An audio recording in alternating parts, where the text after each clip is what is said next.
Romanos 8, versículo 28, diz assim: sabemos que todas as coisas cooperam para o bem daqueles que amam a Deus, daqueles que são chamados segundo o seu propósito. Porque aos que de antemão conheceu, também os predestinou para serem conforme a imagem de seu Filho, a fim de que ele seja o primogênito entre muitos irmãos. E aos que predestinou, a esses também chamou, e aos que chamou, a esses também justificou, e aos que justificou, a esses também glorificou. Bondoso Deus, mais uma vez, eu me ponho na presença do Senhor para pedir a sua ajuda. Torna este momento, ó Deus, um momento de plena liberdade do Espírito na mente e no coração de cada um de nós. Queremos ouvir nessa noite uma palavra que venha da palavra que é inspirada, mas que venha da inspiração do próprio Espírito Santo nessa noite. Abençoa a minha vida, eu preciso muito, nós precisamos muito. Em nome de Jesus eu peço. Amém e amém. Podem sentar, meus queridos, nessa noite.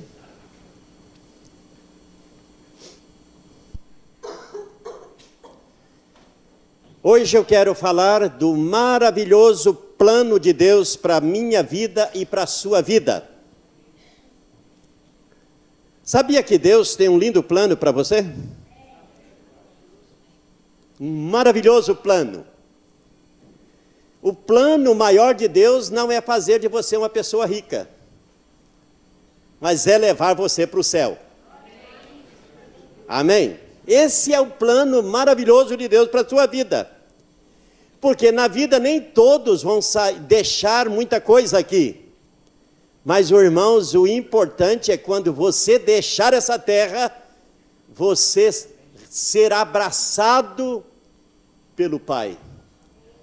É você ser recebido como o Senhor Jesus diz: vem para cá, servo bom e servo fiel. Mas enquanto na terra, eu quero dizer que o plano de Deus é fazer de você uma pessoa abençoada, uma pessoa salva e uma pessoa parecida com Jesus.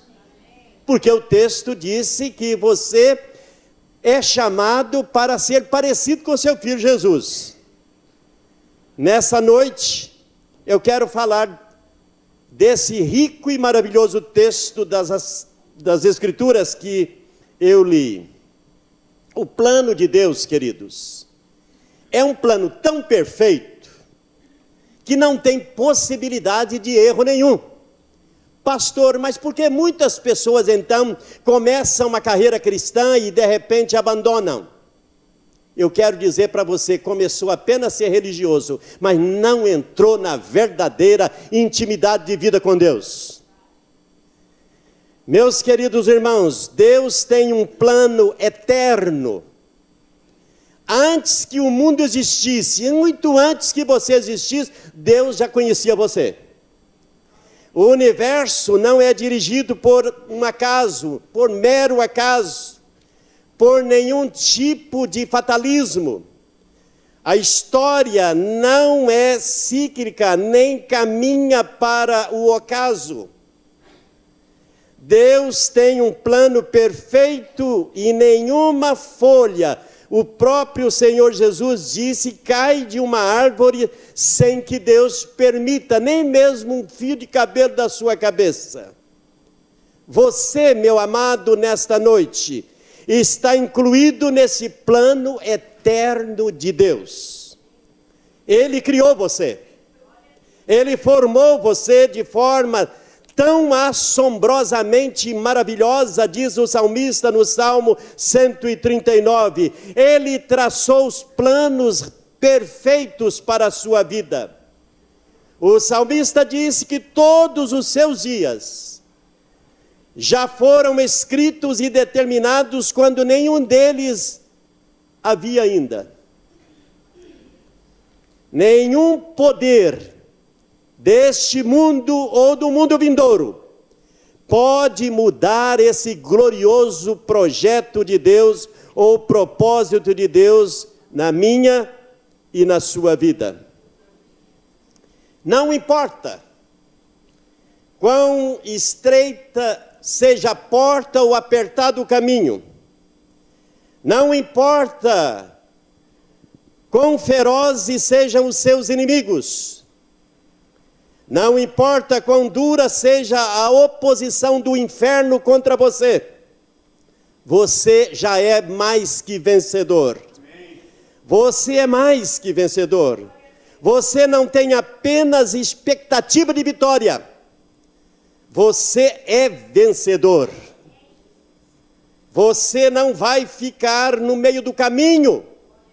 Quero nessa noite dizer para você que se você depositou a sua confiança nele, creu nele, recebeu dele a graça salvadora no seu coração, o propósito dele é levá-lo até a sua última respirar nessa terra, até que você então, como Paulo, possa dizer: eu combati o bom combate, eu acabei a carreira e eu guardei a minha fé, e agora a coroa da vida me espera. Jamais Deus, irmãos, idealizou um plano de fracasso. O Evangelho é o poder de Deus para a salvação de todo aquele que crê. Esse plano vai de eternidade a eternidade. Ele começa muito antes do tempo e ele avança rumo a toda a eternidade.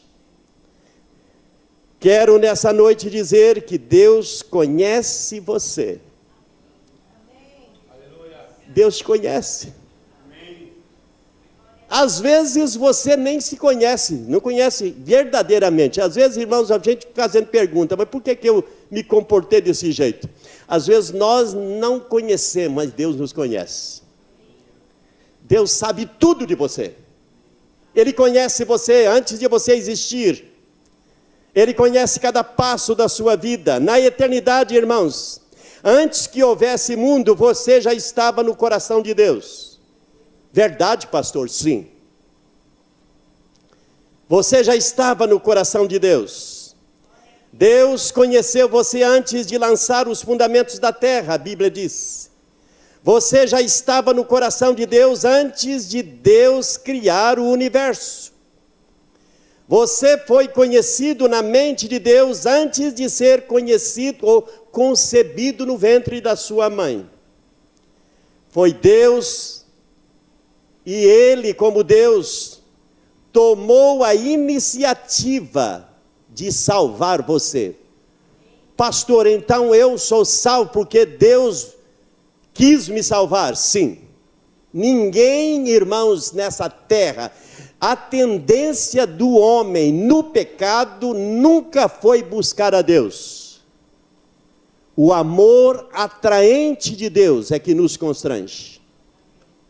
Deus nos atraiu para Ele. Não foi você quem amou a Deus primeiro. A Bíblia diz: foi Deus quem amou primeiro e o atraiu pelo seu infinito amor. Não foi você que descobriu Deus, Deus o achou. A palavra de Deus disse que alguém estava perdido e foi achado. Jesus disse: eu vim buscar as ovelhas perdidas. Quando eu penso, irmãos, como Deus me achou, eu digo assim: há muita misericórdia, muita graça. Ele me achou. Ele encontrou você, André.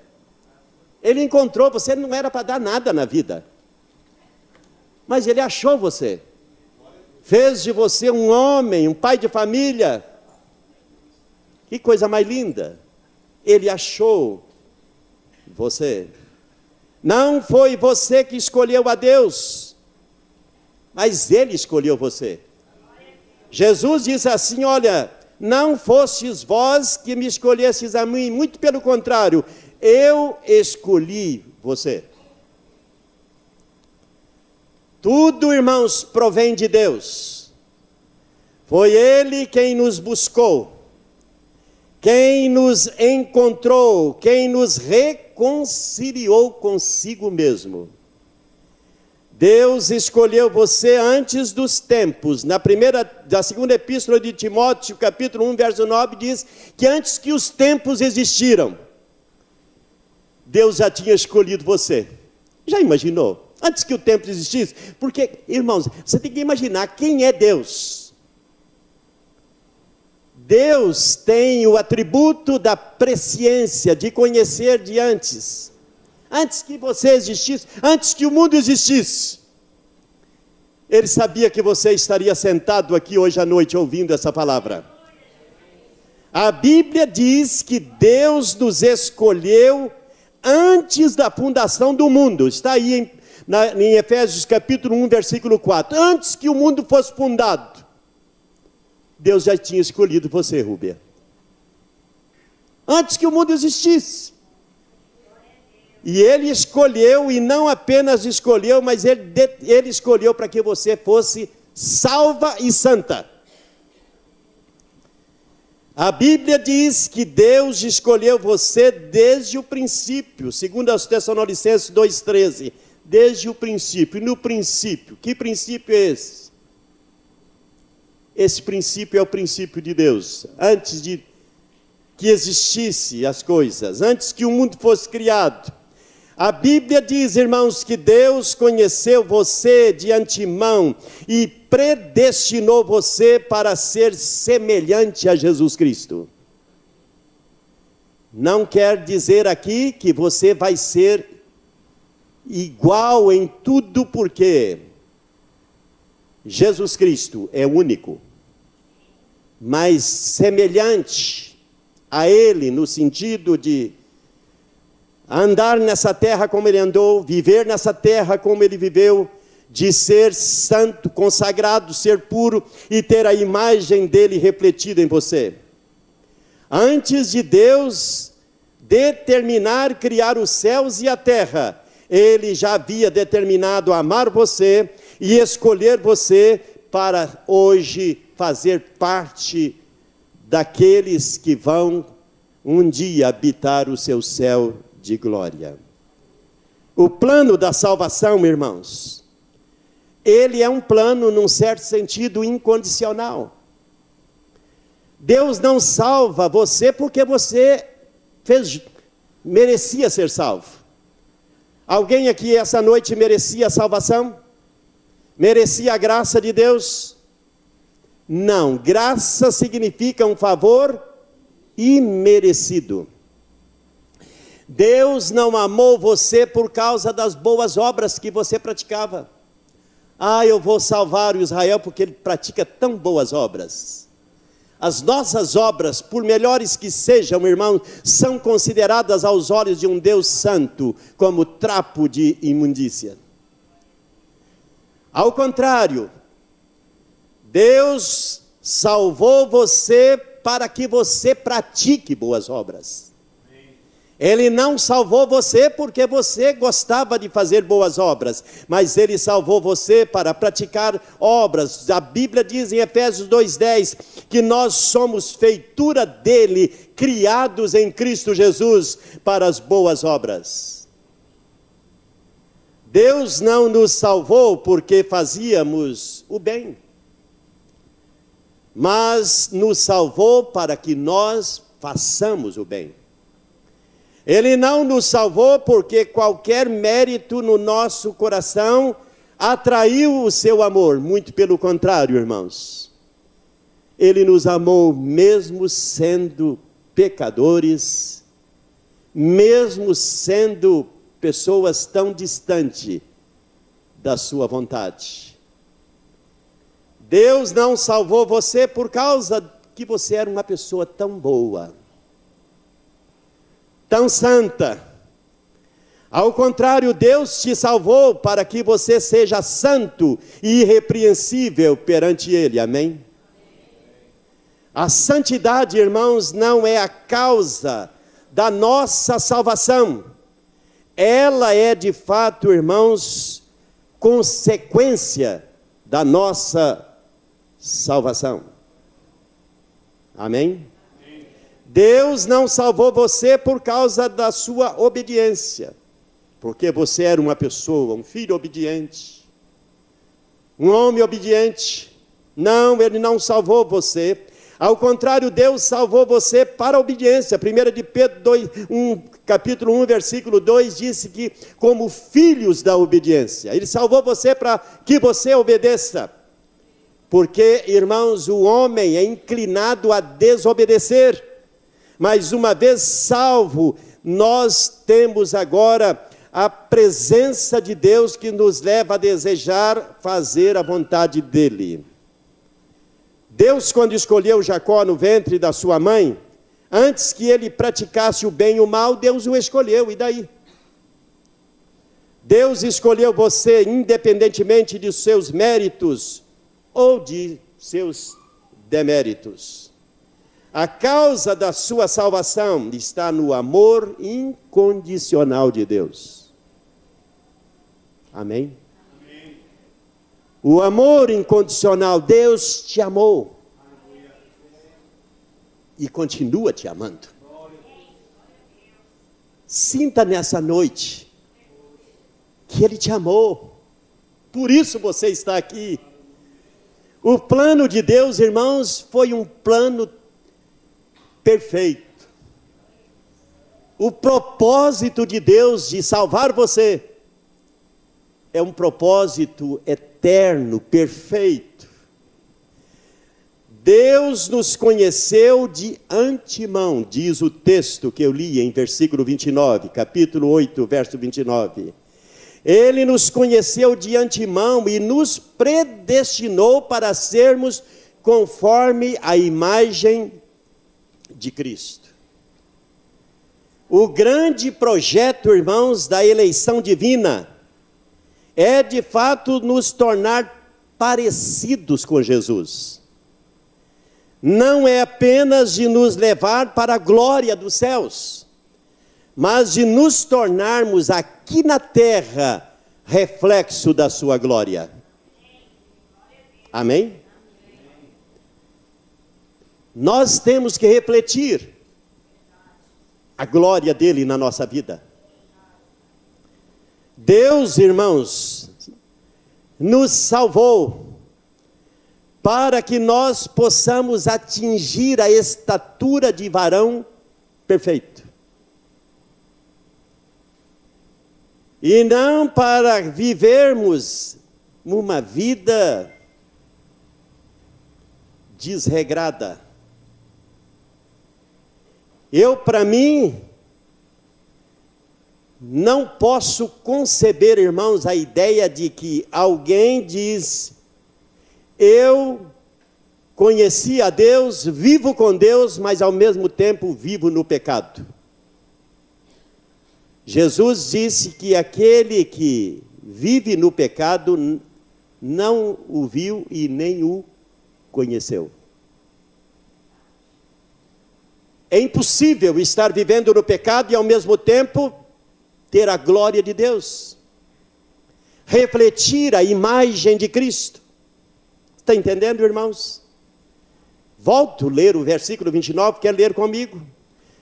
Porquanto aos que de antemão conheceu, também os predestinou para serem conforme a imagem de seu Filho. A Bíblia diz que nós temos que refletir a imagem de Cristo. De glória em glória sermos aqui na terra reflexo da sua imagem. Deus, irmãos, nos salvou para atingirmos a estatura de varão perfeito. Deus nos escolheu para sermos santos e irrepreensíveis perante Ele. Portanto, devemos provar a nossa salvação por meio de uma vida de santidade. A única garantia que nós somos povo de Deus é de fato sermos um povo santo. Pastor, mas é possível ser santo? A Bíblia diz: sede santos, pois o Senhor vosso Deus é santo. Não estou dizendo, irmãos, de um santo tão perfeito como foi Jesus na terra. Mas eu estou falando aqui de alguém que reflete a graça, a presença do Senhor, reflete aqui a manifestação do Espírito Santo. Alguém que anda no Espírito e não anda satisfazendo os desejos, as concupiscências da sua carne. Temos que refletir a glória de Deus. Porquanto aos que de antemão conheceu, também os predestinou, para serem conforme a imagem de seu Filho, a fim de que seja o primogênito entre muitos irmãos. Você se tornou irmão de Cristo. Ele é o primogênito. Nós somos, aqui na terra, não apenas seus seguidores, seus discípulos, mas num certo sentido, eu me torno filho de Deus. Jesus não é o filho de Deus? Você é filho e filha de Deus? Então, Deus nessa noite salvou você para que você reflita a imagem dele. Irmãos, como eu disse nessa noite, a salvação é um chamado divino. Pastor, então nem todos que são chamados naquele dia, Jesus disse não. Porque o convite do Evangelho, irmãos, a palavra de Deus diz que deveria ser anunciado para todos, não é? Ide por todo mundo e pregai o Evangelho a toda criatura. O convite do Evangelho deve ser de fato um convite para todos. A palavra de Deus diz que Deus não quer que ninguém se perca, e sim que todos venham ao arrependimento. Mas nem todos aqueles que ouvem o Evangelho verdadeiramente serão salvos, queridos, porque eu tenho que ouvir com os ouvidos e deixar que a mensagem do Evangelho alcance a minha consciência de pecado, chegue ao meu coração e eu me renda perante Deus, e então Ele opera em mim uma mudança tamanha de vida, que eu sou mudado de filho do diabo para filho de Deus. Meu coração de pedra é trocado por um coração de carne. Versículo 30. E diz que aos que predestinou, a esses também chamou. O chamado de Deus, irmãos, é igual para todos. E aos que chamou, a esses também justificou. E aos que justificou, a esses também glorificou. Como eu não sou adepto, irmãos, da ideia de que Deus chama alguns para salvação e outros para condenação, para mim, Deus chama todos. Mas nem todos dão ouvidos. Tem gente que ouve, mas nunca se rende perante Deus. Mas aqui diz que aquele que Deus chama, Deus transforma. Há dois chamados, irmãos. Um externo e o outro interno. Como assim, pastor? O externo é que a mensagem, quando ela é programada, hoje todos estão externamente me ouvindo, o som. Não é verdade?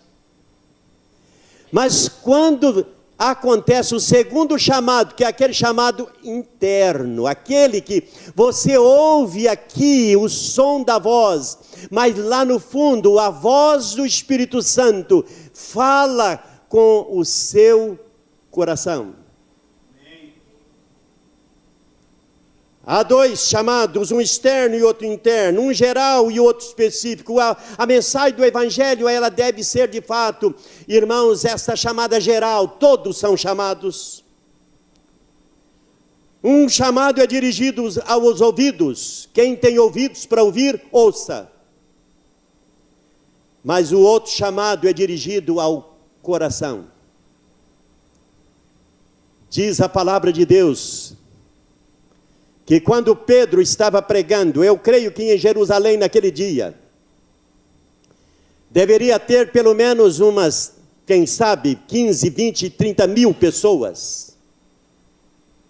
Todos ouviram. Mas diz que de repente, um número incontável, cerca de 3 mil pessoas, compungiram-se o coração. Ah, que coisa linda. Esses ali diz que todos ouviram. Alguns zombavam da pregação de Pedro. Dizia até que Pedro estava embriagado. Zombavam da mensagem, mas ouvia.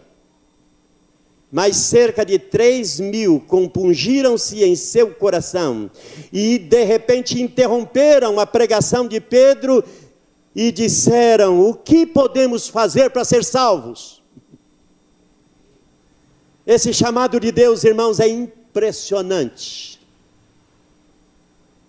Porque ele não apenas é um chamado audível, mas é aquele chamado que penetra a consciência, que penetra o coração, que divide a palavra de Deus juntas e medulas. Ele vai lá como espada e vai lá no mais profundo do nosso ser e nos convence de que estamos perdidos, somos pecadores e que precisamos da misericórdia salvadora. A Bíblia diz que muitos são chamados, mas poucos serão escolhidos. Por quê? Se o chamado é geral, chama-se a todos, por que que naquele dia muitos ficarão de fora? Jesus disse: as minhas ovelhas, elas ouvem a minha voz e me seguem. Que essa noite você possa ser incluído nestas benditas ovelhas de Jesus.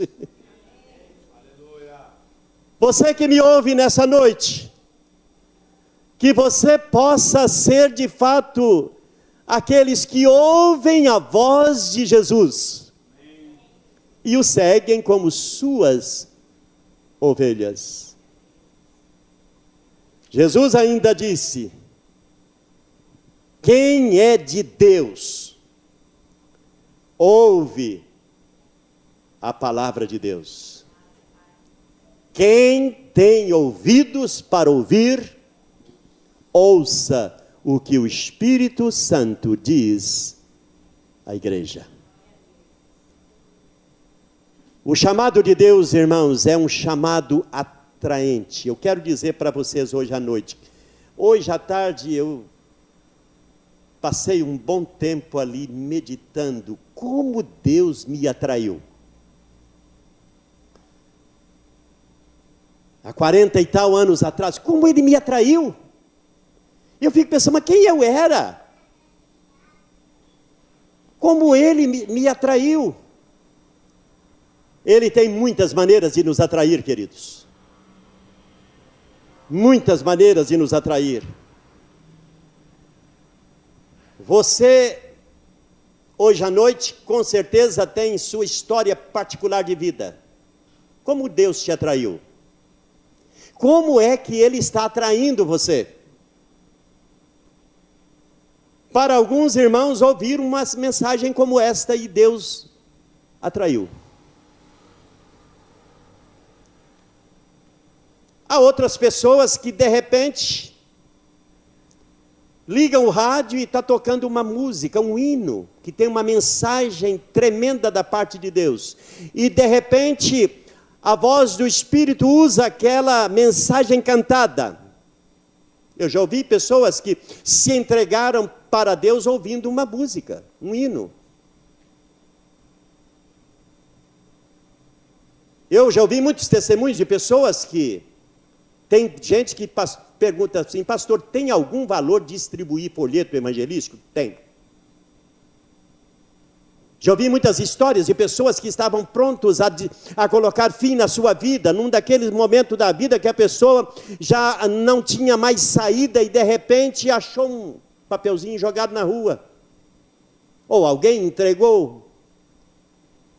E era ali uma mensagem com textos sagrados da Bíblia e começou a ler.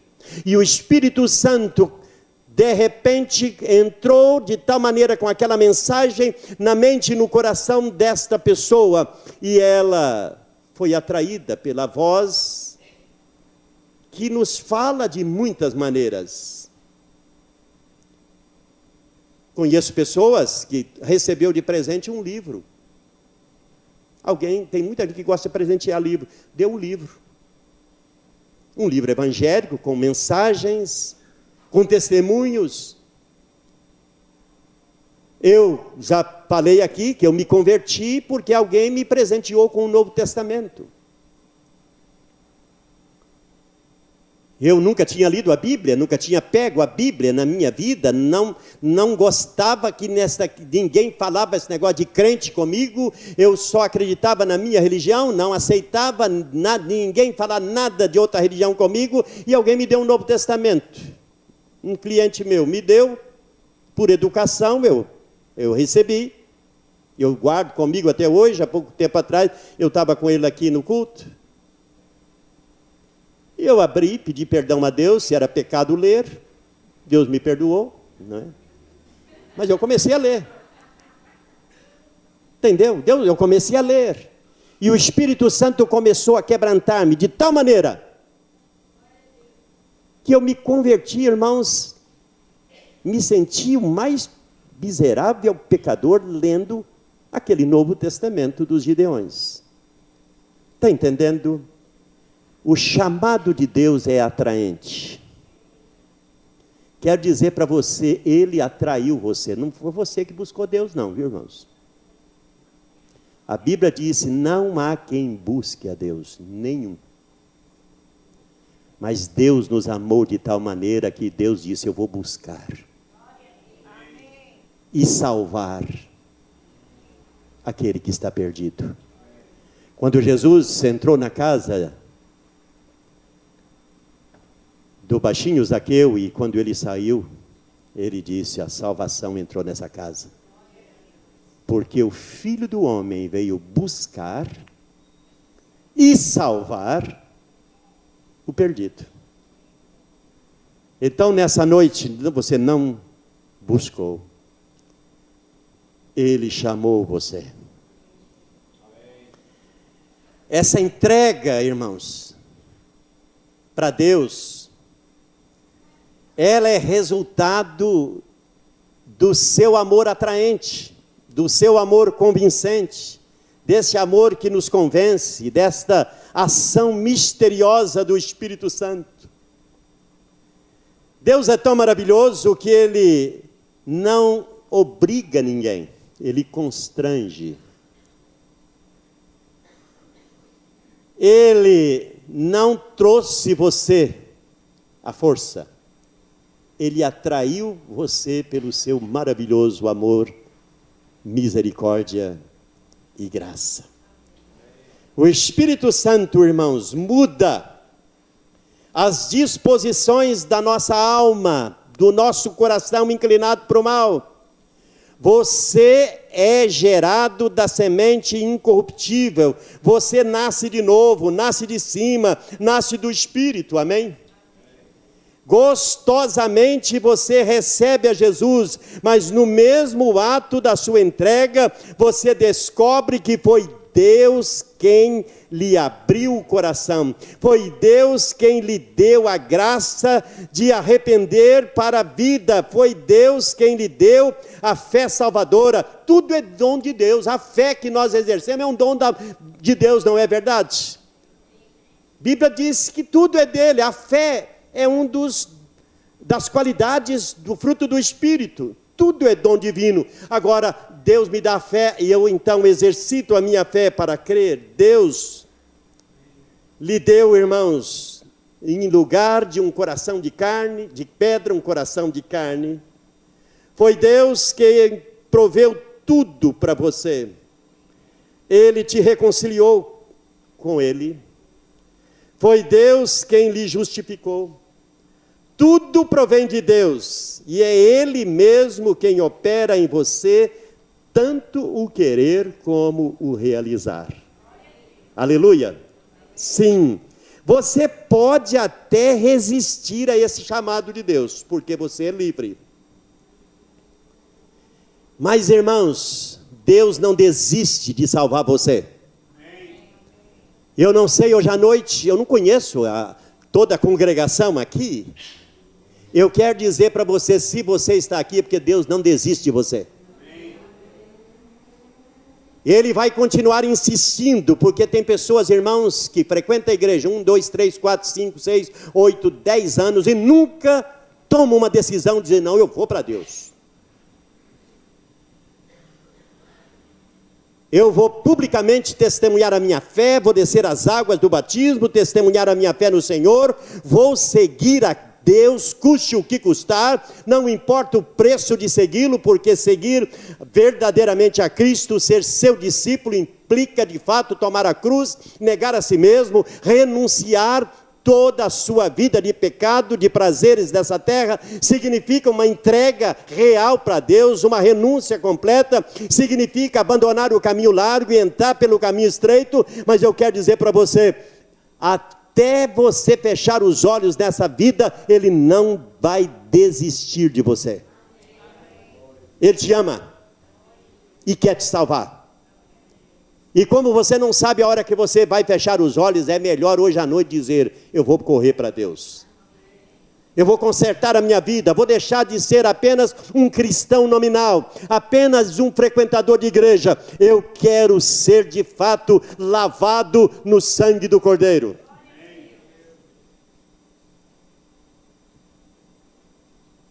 O chamado de Deus, irmãos,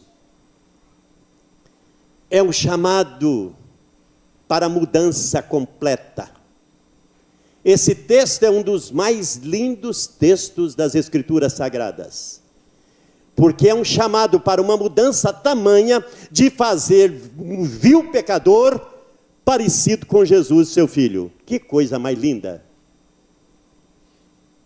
Jesus disse, todo aquele que o Pai me dá, esse vem a mim, e aquele que vier a mim, de maneira nenhuma eu o lançarei fora.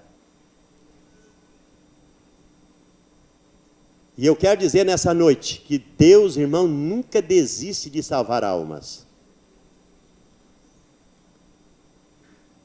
Quando Jesus disse, na casa de meu Pai há muitas moradas, irmãos, eu acredito que nunca vai faltar morada. É misterioso isso, que cada pecador nessa terra que se curva perante Deus, há uma festa lá no céu dizendo, é mais um que vai morar aqui. É mais um que não vai queimar no fogo do inferno, e sim vai habitar nesse céu de glória. Aí os anjos celebram a festa nos céus.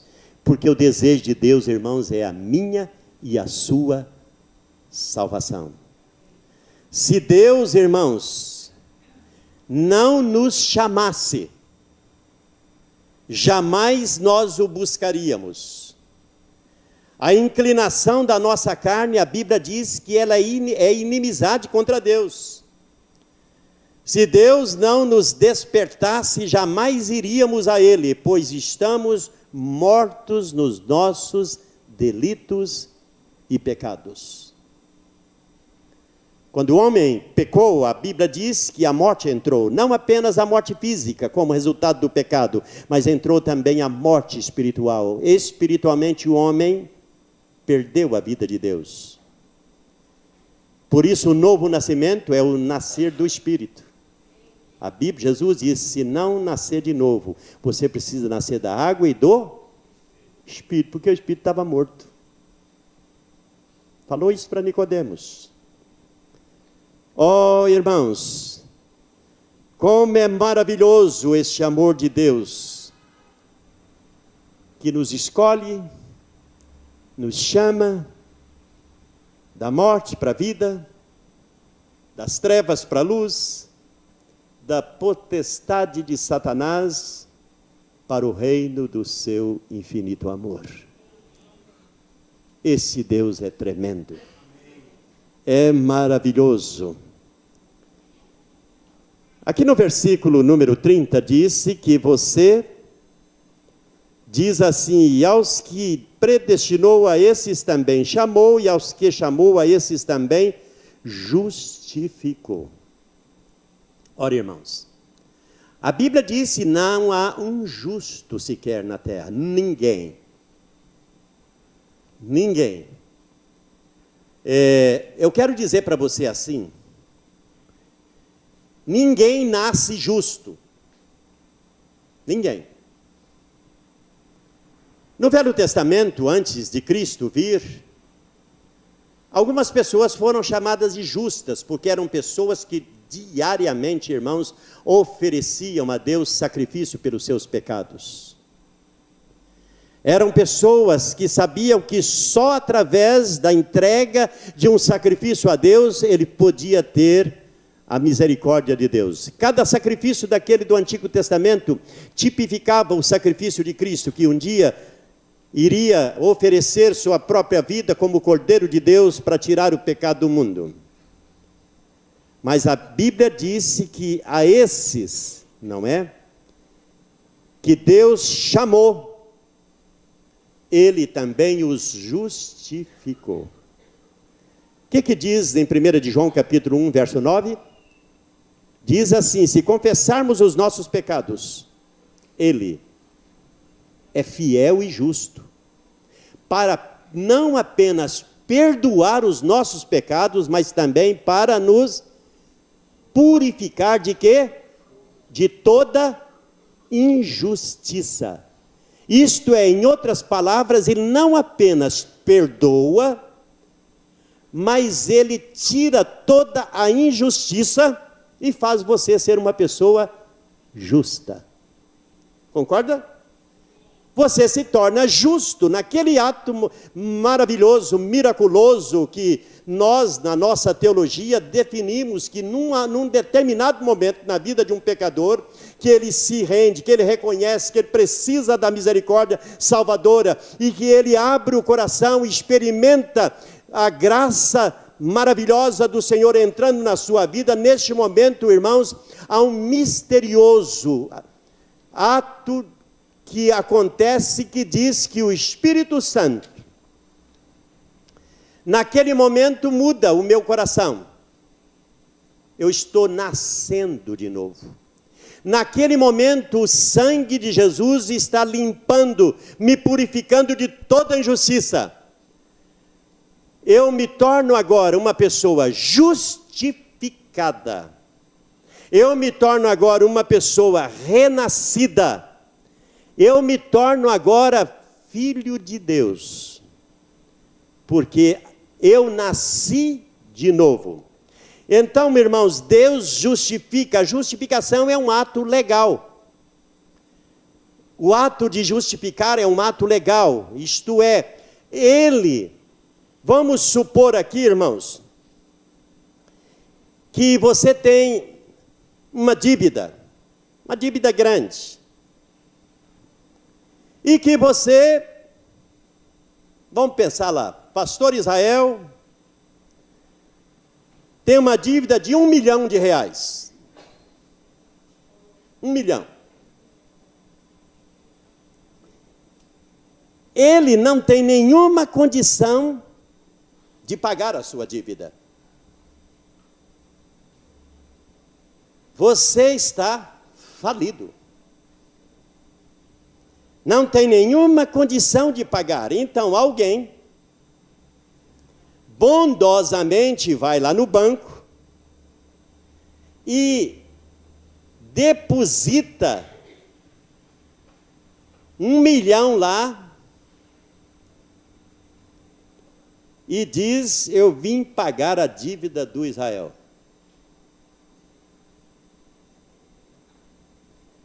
E não apenas eu vim pagar a dívida, mas eu venho garantir para ele um saldo aí. Irmãos, isso é graça, amém? Amém. Ninguém pode fazer nada que mereça ser perdoado. A dívida do pecado, ela é impagável. Ninguém é capaz de pagar a dívida do pecado. Por isso Jesus veio. E ele foi diante de um Deus santo, que a sua santidade vindicava o castigo que estava sobre nós. Mas a Bíblia diz que pelo castigo dele, hoje eu e você temos paz com Deus. Ele pagou. E eu quero dizer para você, não apenas pagou aquela dívida impagável, ele mudou você. E daí para frente a Bíblia diz, irmãos, que caso você venha pecar, ele sempre está lá à destra do Pai como advogado. Se arrependa, peça perdão, porque há uma diferença do pecado na vida de uma pessoa que é filha de Deus e alguém que não é filho de Deus. O pecado na vida de um filho de Deus é algo muito ruim. Não é prazeroso, é algo que traz tristeza, santa tristeza, traz um sentimento de logo buscar refúgio nos braços de um Deus amoroso e pedir perdão. Deus, irmãos, nos atraiu com seu amor. A Bíblia diz que se você guardar toda a lei e tropeçar num único mandamento, você é culpado da lei inteira. Você pode dizer como Paulo, olha, eu não consigo ir para o céu por minha própria força. Por isso você tem que saber, há alguém que pode me livrar do corpo dessa morte? Jesus Cristo pode. Ele fez isso por você. Ele amou você. O que você não podia fazer com suas próprias forças. Irmãos, eu quando fui despertado na minha consciência de pecado, lendo a palavra de Deus, eu tentei a ser cristão do meu jeito. Eu fazia todo tipo de esforço possível. Eu fazia alguns pactos com Deus, de dormir na igreja, fazer algumas vigílias na igreja, de dormir ali, de confessar ali, e de sair dali dizendo, eu não vou errar de novo nesse ponto da minha vida que eu estou errado. Irmãos, eu aguentava um dia. Depois começava a fazer tudo de novo. E eu começava a chorar amargamente. E muitas vezes, minha esposa nunca me viu chorando, mas muitas vezes eu ia para lá, chorava, ajoelhava, chorava e dizia, eu sou um miserável.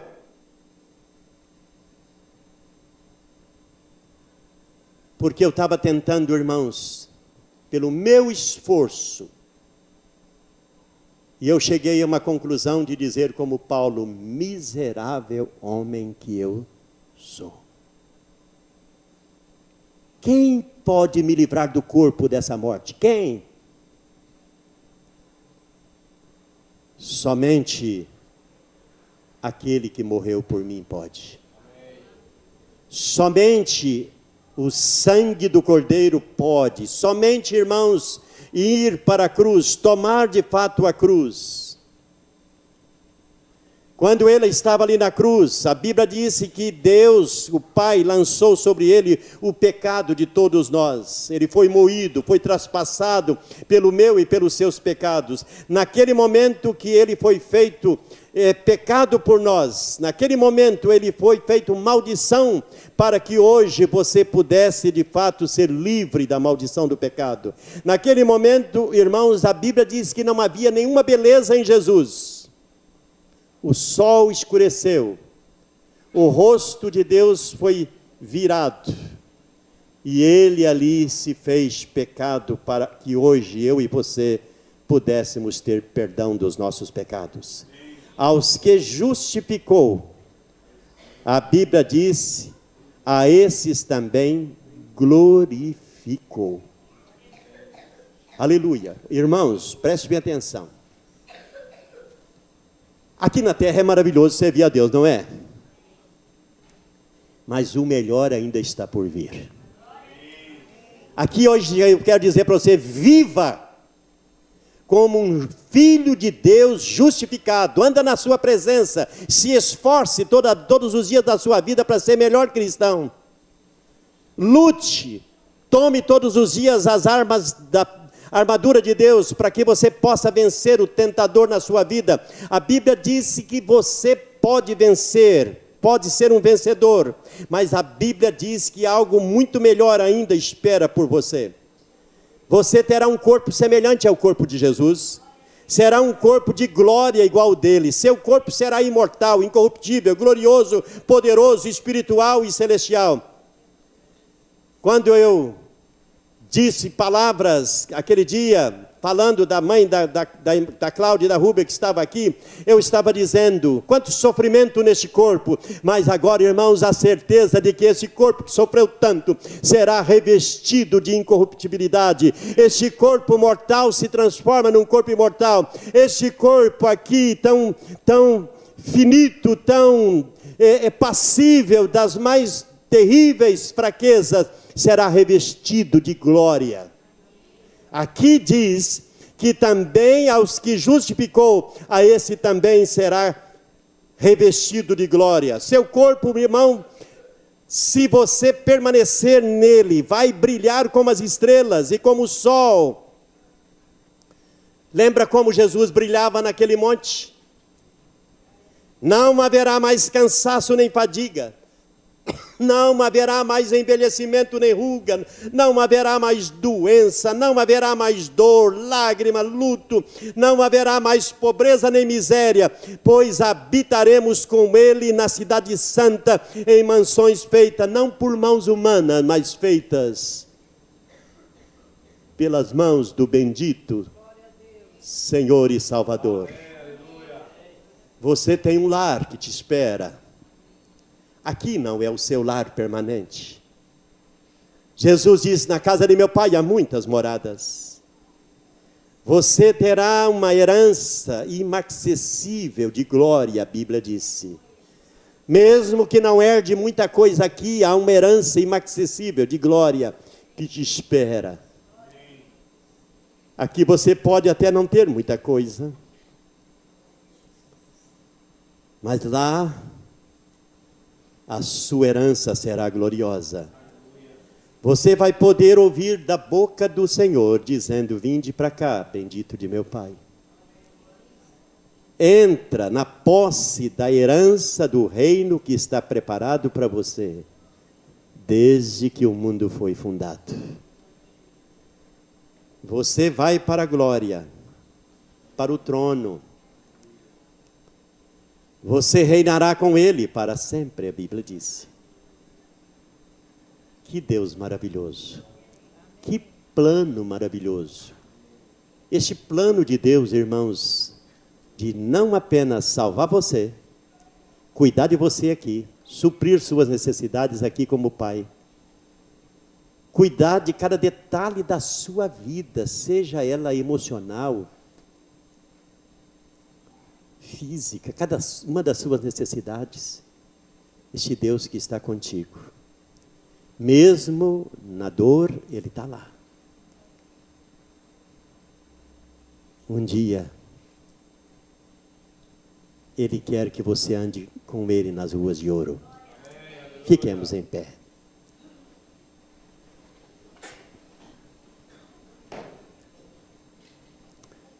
Deus não desiste de mim. Diga assim: Deus não desiste de mim. Deus me ama. Deus te ama. Eu não sei nessa noite como está seu coração. Eu não sei se você tem ouvido muito do Evangelho, mas ainda não tomou uma posição verdadeira na sua vida de seguir a Cristo, viver nele, para Ele e com Ele, de dizer: não quero mais essa vida, eu quero uma vida com Deus, eu quero viver a vida de Deus. Eu quero nessa noite convidar aqui pessoas que têm coragem, porque Jesus diz assim: os covardes não herdarão o reino dos céus. Jesus disse que o reino dos céus, irmãos, muita gente não vai entrar lá por covardia. O reino dos céus é para aqueles que decidem. Eu quero convidar aqui à frente, se há pessoas que essa mensagem amorosa de Deus tem nessa noite atraído o seu coração e você quer fazer parte destes eleitos, predestinados para serem conforme a imagem de seu Filho, vem aqui à frente. Saia do seu lugar. Amém? Tem mais alguém que quer acompanhar? Mais alguém aqui? Pode vir. Venha. Que hora bendita esta. Que hora bendita. Não há lugar melhor do que correr para os braços de Deus. Eu vou fazer uma oração. Enquanto eu faço oração, eu quero ver mais gente chegando aqui. Senhor, eu sei que este momento é um momento de batalha espiritual. É um momento, ó Deus, aonde o inimigo muitas vezes tenta colocar dúvida, tenta impedir, mas nessa noite, na autoridade do nome de Jesus, eu repreendo toda retaliação do inferno, todo espírito de confusão, todo espírito de dúvidas, caia por terra em nome de Jesus. E Senhor, nessa noite eu sei que ninguém vem ao Senhor se não for atraído pelo seu maravilhoso convite do Evangelho, seu amor que nos atrai. Mas nessa noite o Senhor nos chama, o Senhor não nos obriga. A salvação de fato é resposta a este amor incondicional, este amor que não nos salva porque merecemos, este amor que nos salva porque somos merecedores da condenação, mas o Senhor intervém e nos chama para a sua bendita salvação. Nessa noite, Senhor, atrai pessoas neste lugar. Ó Santo Espírito, nessa noite, Senhor, leva mais pessoas aos pés aqui, aos pés da cruz. Leva mais pessoas a renunciar a si mesmo, renunciar à sua vontade, para entregar a uma vontade maior, que é a vontade do soberano. Pai, nessa noite eu oro por cada um aqui, em nome de Jesus. Tem mais alguém que nessa noite quer dar um passo aqui à frente? Quer dar um passo aqui à frente, dizendo: eu quero mais de Deus na minha vida, eu quero me entregar para o Senhor. Você moço, você moça, você homem, mulher, você nessa noite que ouve essa mensagem, ela é para você, é um convite de Deus para a sua salvação. Quer nessa noite chegar aqui e se render a Deus, render mesmo ao Evangelho da graça, render-se mesmo aos pés do Senhor Jesus? Você é livre nessa noite. Meu Deus, nessa noite, recebe a oração desses amados que estão aqui à frente. Recebe nessa noite, Senhor, esses amados que aqui estão entregando mais uma vez em consagração suas vidas. estão aqui dizendo: eu quero mais de Deus, eu quero viver mais para Deus. Abençoa nessa noite, encha esses corações com a sua bendita e gloriosa presença. Eu oro, ó Deus, por cada um de nós. E agora, quando vamos sair desse santuário, leva-nos debaixo da tua potente mão. Abençoa, guarda, livra-nos de todo o mal. Que a graça maravilhosa do Senhor Jesus, que o amor bendito de nosso Deus e nosso Pai, e que a presença consoladora do Espírito Santo de Deus seja com toda a igreja, hoje e sempre. Amém e amém.